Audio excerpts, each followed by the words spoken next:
मुल्क भर में सैलाबी सूरत हाल के बाइस कई मुतासिरीन को महफूज मकाम फराहम करने के लिए कराची मुंतकिली का सिलसिला जारी है।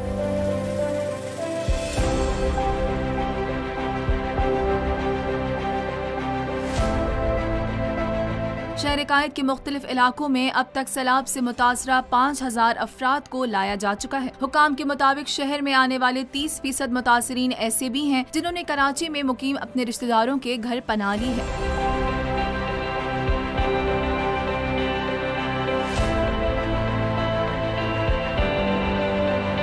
कमिश्नर कराची ने सैलाब मुतासिरीन के कयाम की जगह का दौरा किया और तमाम तर इंतजामात का जायजा लिया। हुकाम ने बताया कि शहर में पनाह लेने वाले मुतासिरीन में फलाही इदारों की जानिब से खाना तकसीम किया गया। कमिश्नर कराची ने इस मुश्किल घड़ी में शहर कायद के रिहायशियों से अपील की है कि सैलाब ज़दगान की मदद के लिए आगे आएं। उन्हें खाना, अद्वियात और कपड़ों समेत रोजमर्रा इस्तेमाल की दीगर अशिया की अशद जरूरत है। सब्सक्राइब करें और बेल दबाएं ताकि कोई खबर रह न जाए।